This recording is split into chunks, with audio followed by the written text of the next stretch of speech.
The ultimate game of two halves at McDermott Park, with Celtic coming out all guns blazing in the second half to pick up all 3 points after a particularly poor first half showing. This is Tino with the Final Whistle Show, and I'm joined here by Brido. Brido, your initial thoughts on today's win? Hi mate, how you doing? A bit of relief, I suppose, after the first 45 minutes. Frustrating 45 minutes, but managed to pull it out of the bag. So I think with obviously a lot of players missing still, quality players missing, we kind of huffed and puffed a wee bit, but probably just glad to get the job done and then over to their team to see if they do what they need to do to stay 10 points, 9 points. So yeah. So it's 11 points clear at the moment. Rangers obviously playing St Mirren as we speak, so we'll see how that goes, Brido.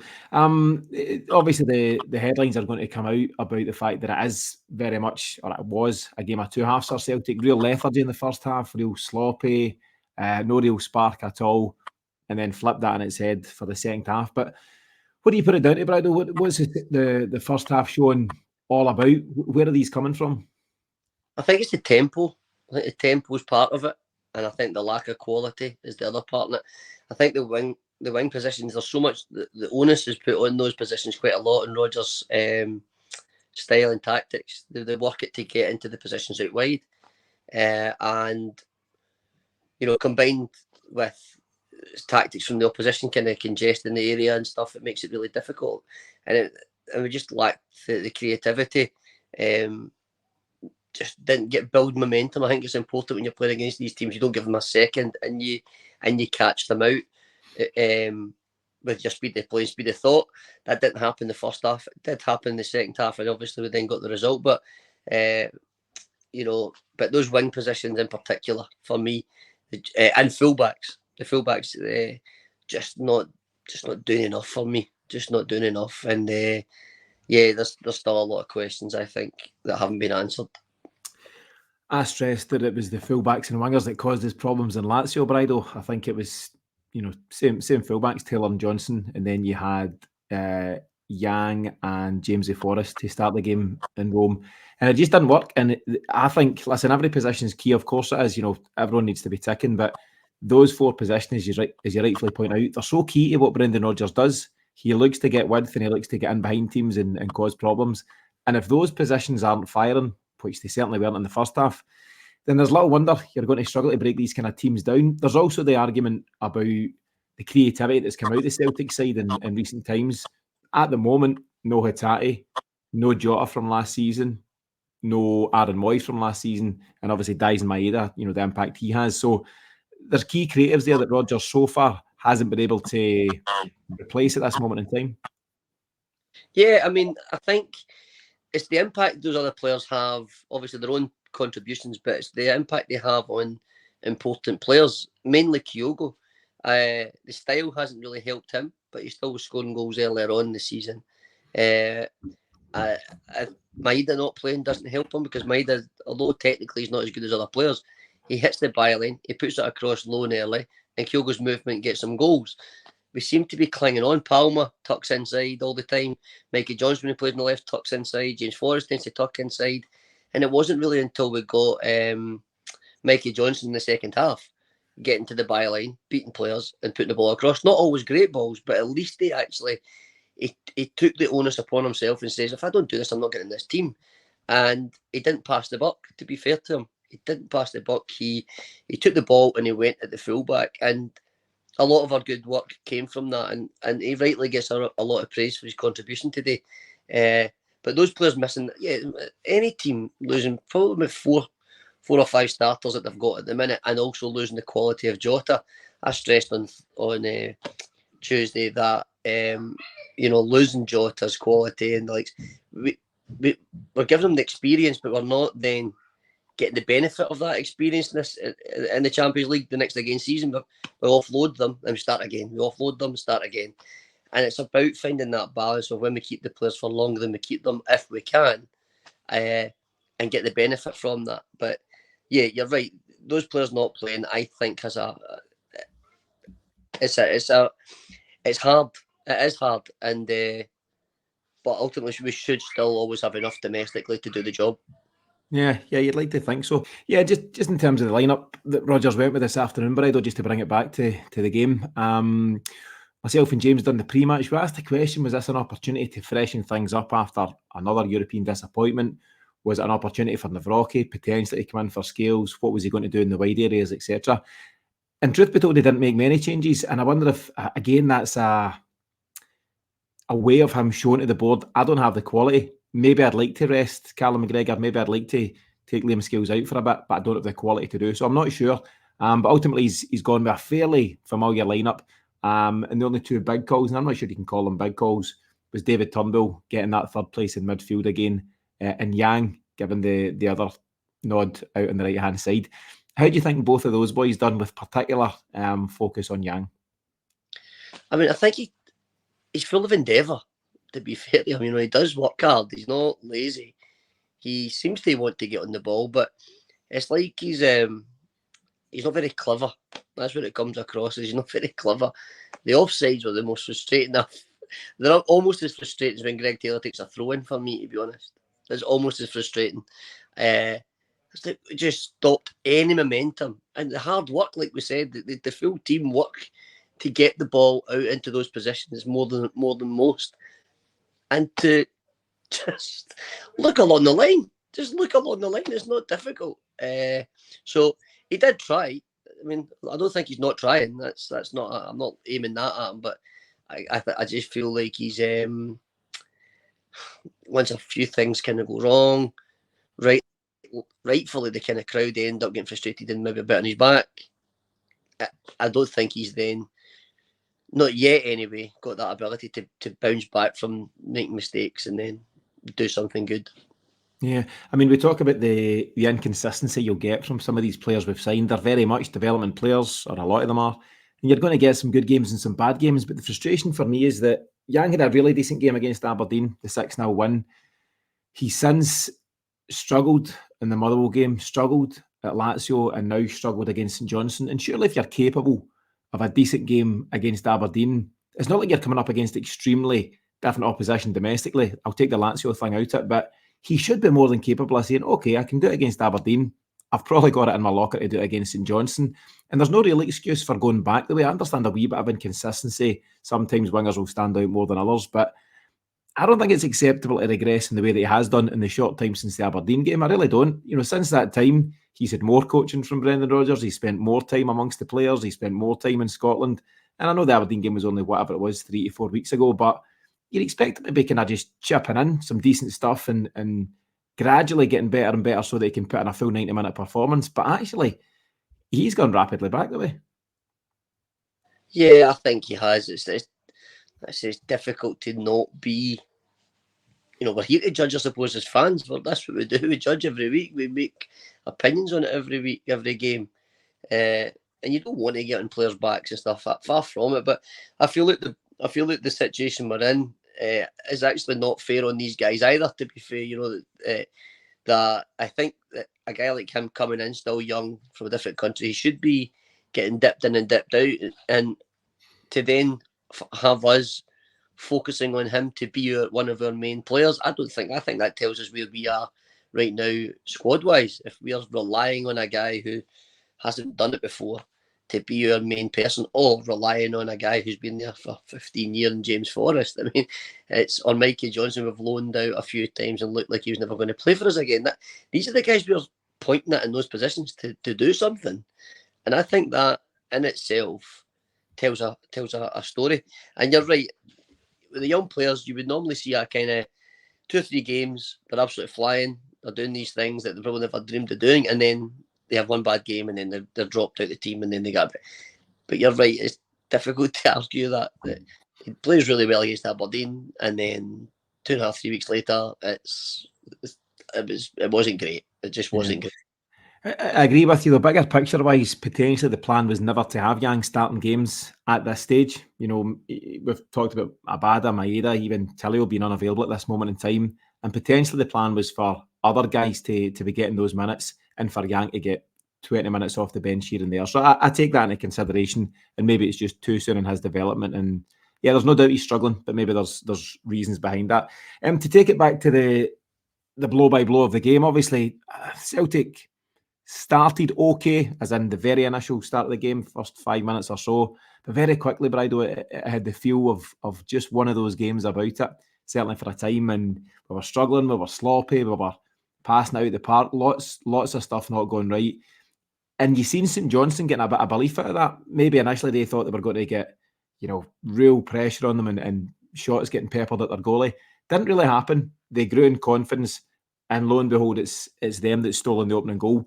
What did you make of Celtic's opening in general, and what do you make of the woeful defending for their opener?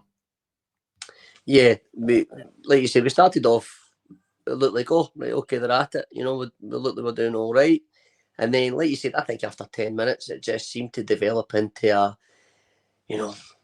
really, really bad training drill. That's like, move side to side, ball at the park, or misplaced pass, or misunderstandings, or trying to force something that wasn't actually there. I just not getting. I use the word momentum. You need to build momentum against these teams because they're sitting in tight. But I listened to Craig Levein before the game, and he said he's got a game plan, and he wanted his team to be composed when they had the ball as much as they could. And they put the boy up front, who's obviously got a bit of pace and a bit of strength. Had a really good game, I felt. And he stretched Carter Vickers and Scales as much as he could, being there on his own, but he did it well enough that the support got there, and they had a couple of moments, a good few moments, and I would say they deserved to go 1-0 up at that time, and deserved to go in at half-time 1-0 up, regardless of possession stats. I think they used their possession far better than we did. And the goal itself, the goal, it's not the first time I've seen Scales get caught under the ball against Lazio and at home. O'Reilly, I don't know what he's doing. But I'm still expecting my goalkeeper to dig them out. I'm expecting my goalkeeper to wipe everybody out that's there in front of him.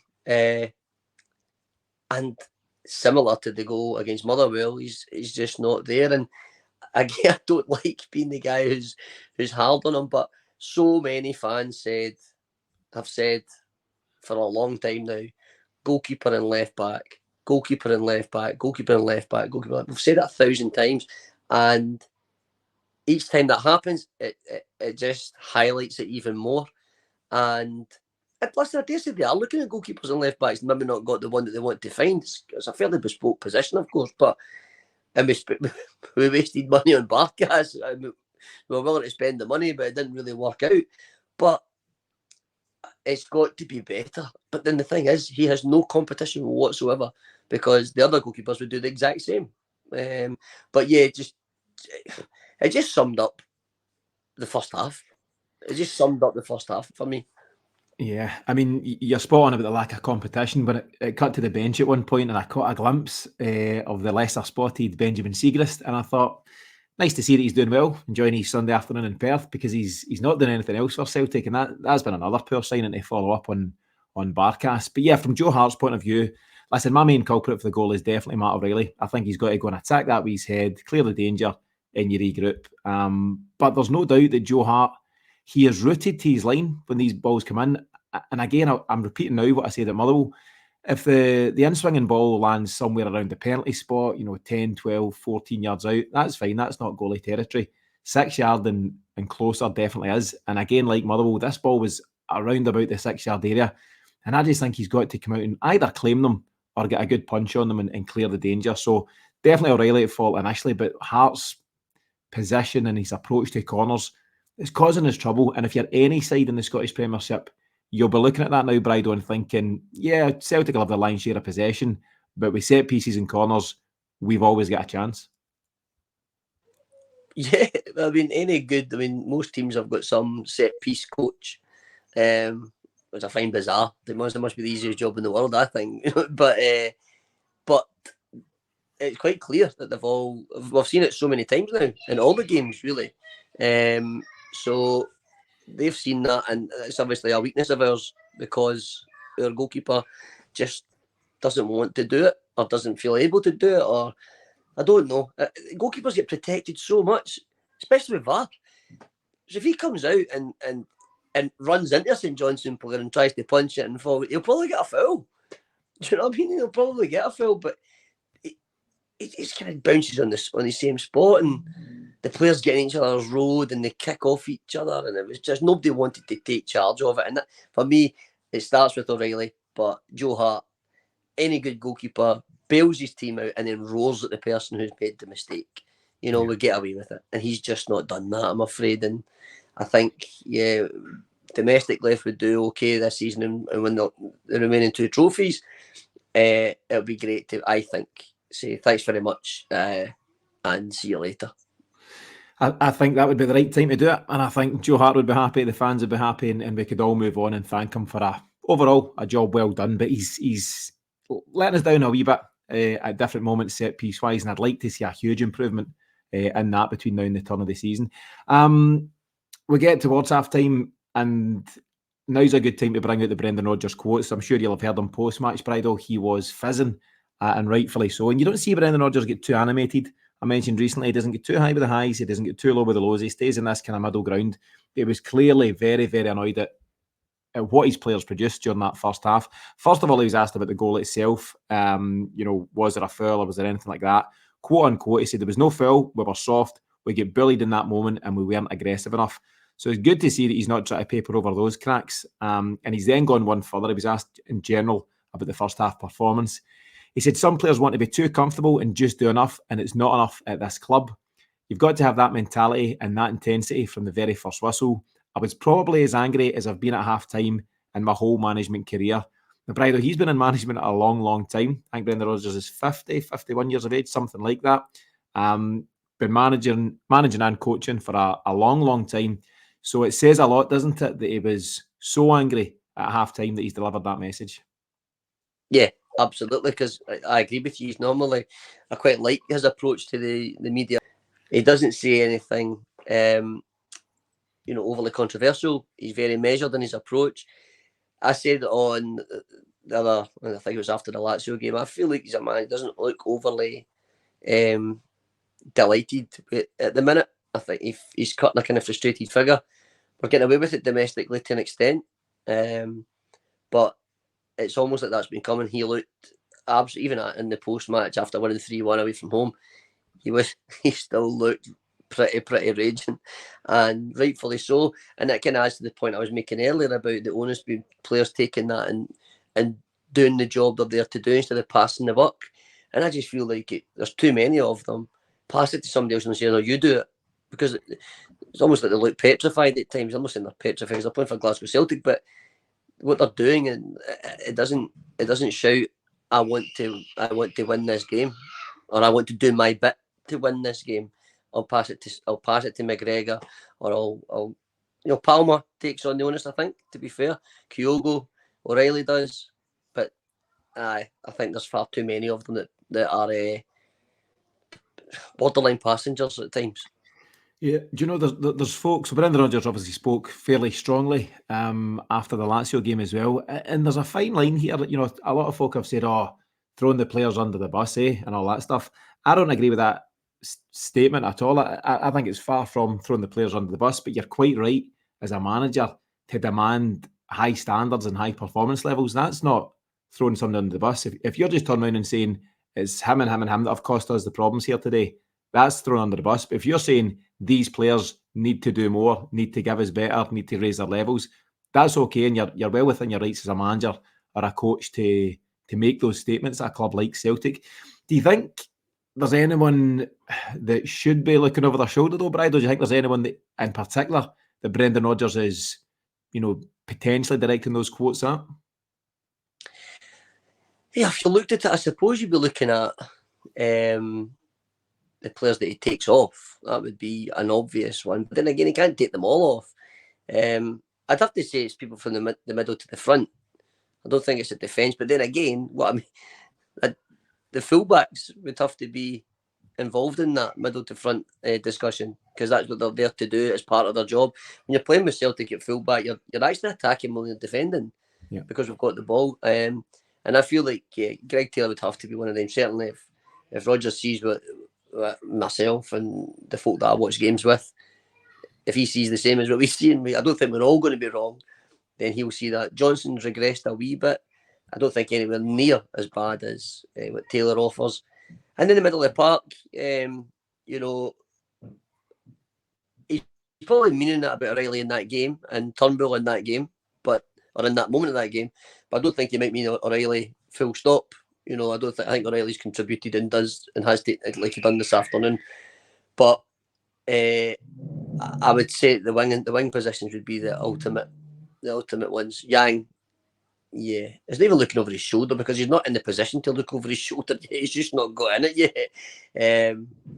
But you know, it created an opportunity for somebody else, and Mikey Johnstone came on and he's kind of put himself in the lane, I think, to start the next game.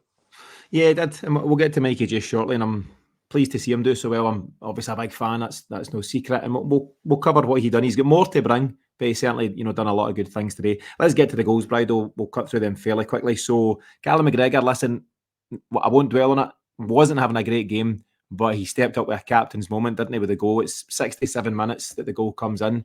It's a decent break in general from Celtic. I think O does very well to keep the ball live. He back heels it back into the area. Keeper can't quite get to it.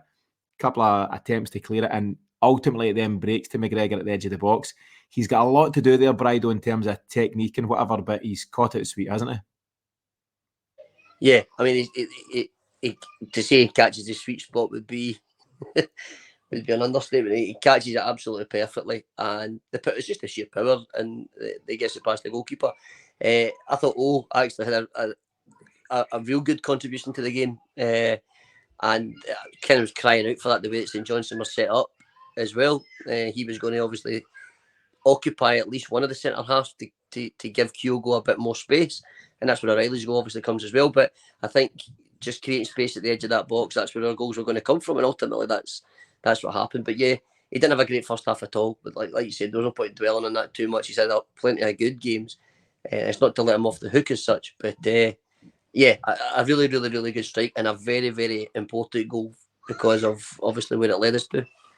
Yeah, really important goal, and you'd see what it meant to Callum McGregor, couldn't you? It was almost a release. He made his way, towards the crowd and shared the moment with them. You've then get that modern football phenomenon of waiting for the VAR to find a reason not to give the goal. But thankfully, O was just onside, and it was pretty close, but O was just onside before the ball eventually breaks to Callum McGregor. So, yeah, huge moment because, that, as I say, 67 minutes. The longer the game goes at that point, with Celtic not getting an equaliser, the more tense it becomes, and the more you're looking at the very real prospect of dropping points. But no, key goal, a key moment, and fair play to the skipper for stepping up.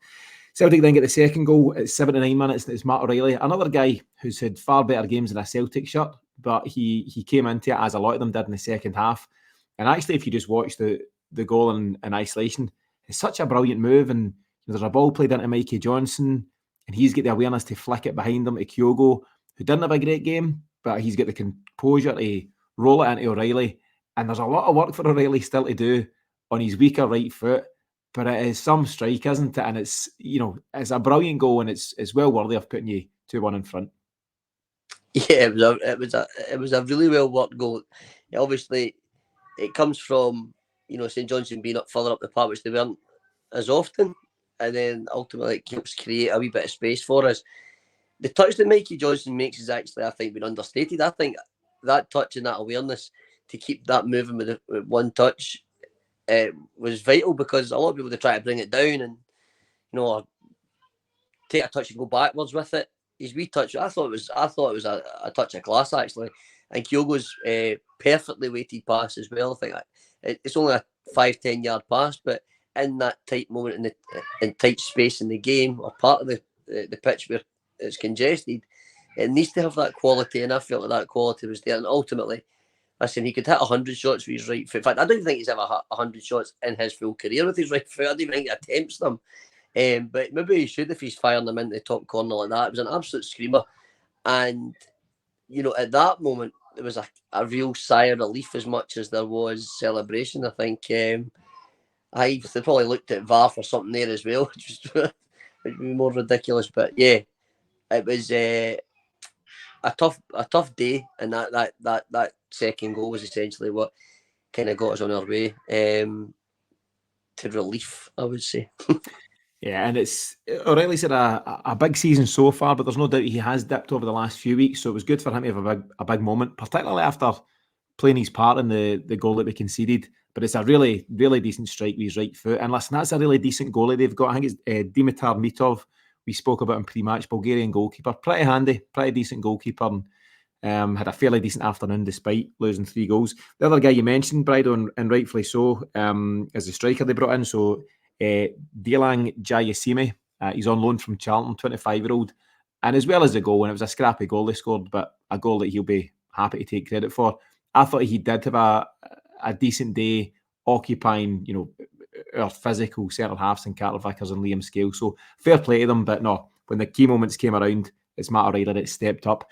And you rightfully say it's just about sealed the deal, but you're never that comfy with a 1-goal lead until it's all over, till the whistle blows. And there's been a fair bit of drama after that. St Johnstone have had that break down their left-hand side. Timing-wise, let me just clarify. So, yeah, you're over the 90 minutes. They've had a chance at the back post. It's Stevie May, very experienced striker. We all know him pretty well. Comes off the bench, and he just gets enough to get a downward header on goal.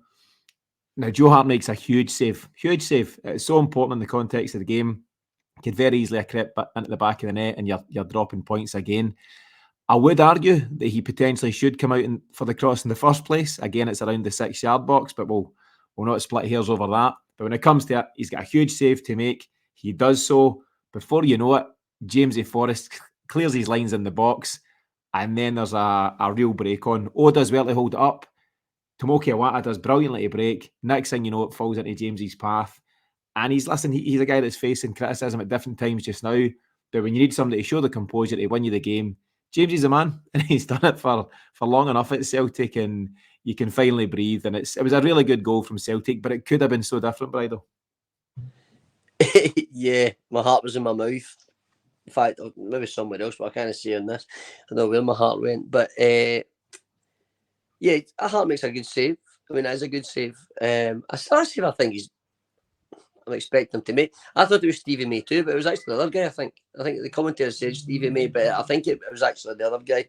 Okay. He said Stevie May in the commentary, but then they looked at it again. I'm pretty sure it was something else. But it doesn't matter. He makes the save that he has to make and does his job.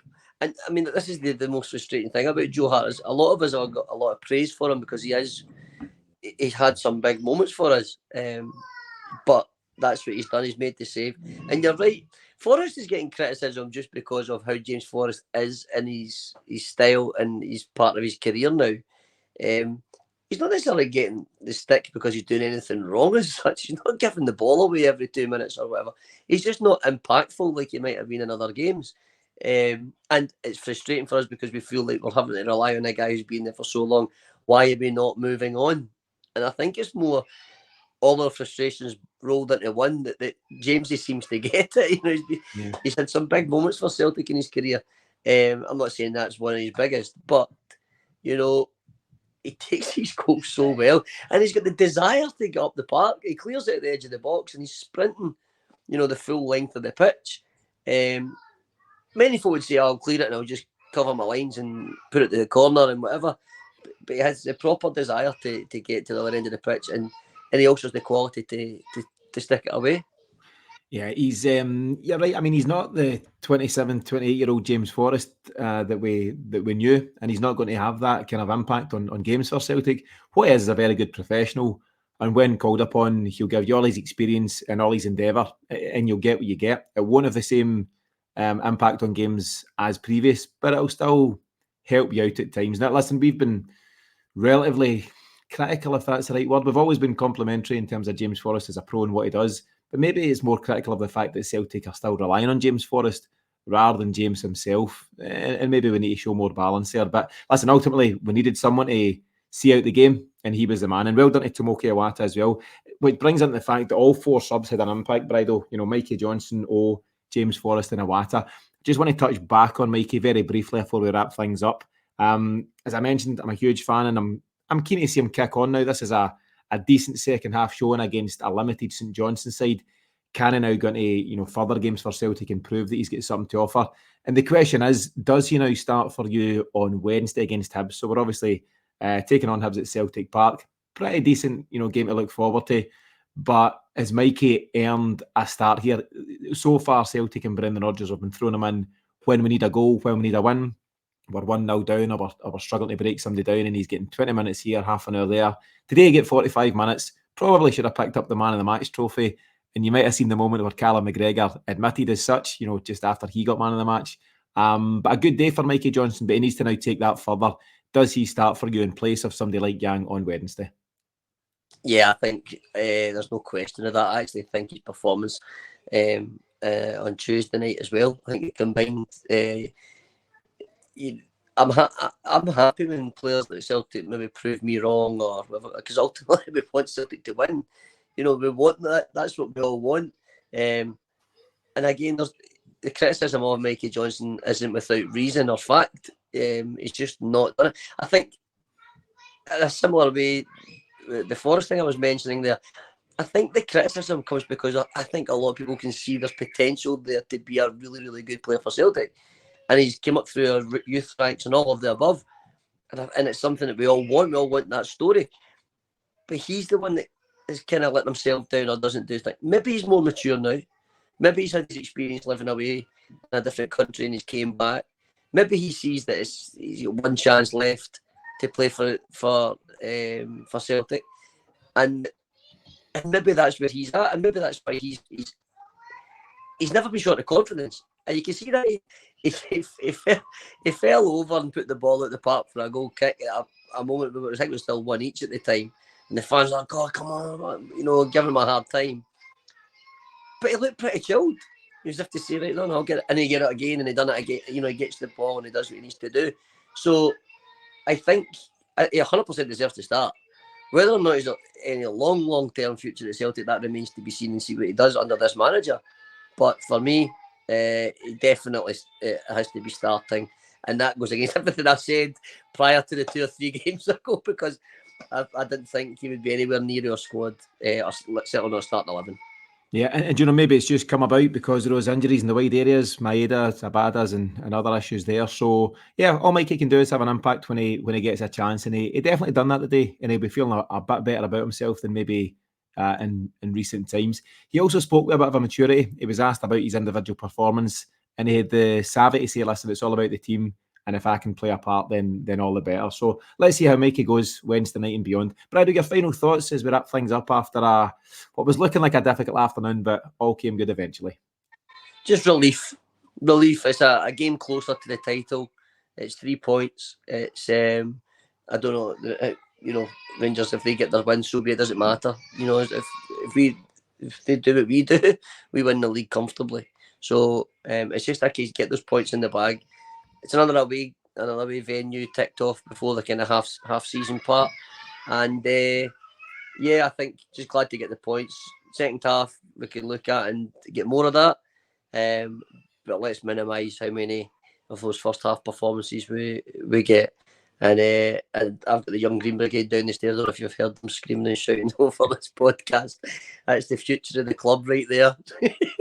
Have I heard them? I've heard nothing but them, Brido, but just about managed to get your various points. Listen, I'll let you go. You're obviously a busy man with the young team in the background, so I'll let you get back to that. But thanks as always, Brido, for joining us here. So Celtic get back to winning ways in the league, and despite a poor first half, the 3 points rightly go back to Glasgow. We'll be back on Monday night with the Celtic Exchange Weekly as always, and we'll also have pre and post match shows to look forward to this week ahead of Wednesday's clash with Hibs. But in the meantime, from myself and Brido, thanks for listening and enjoy the rest of the weekend.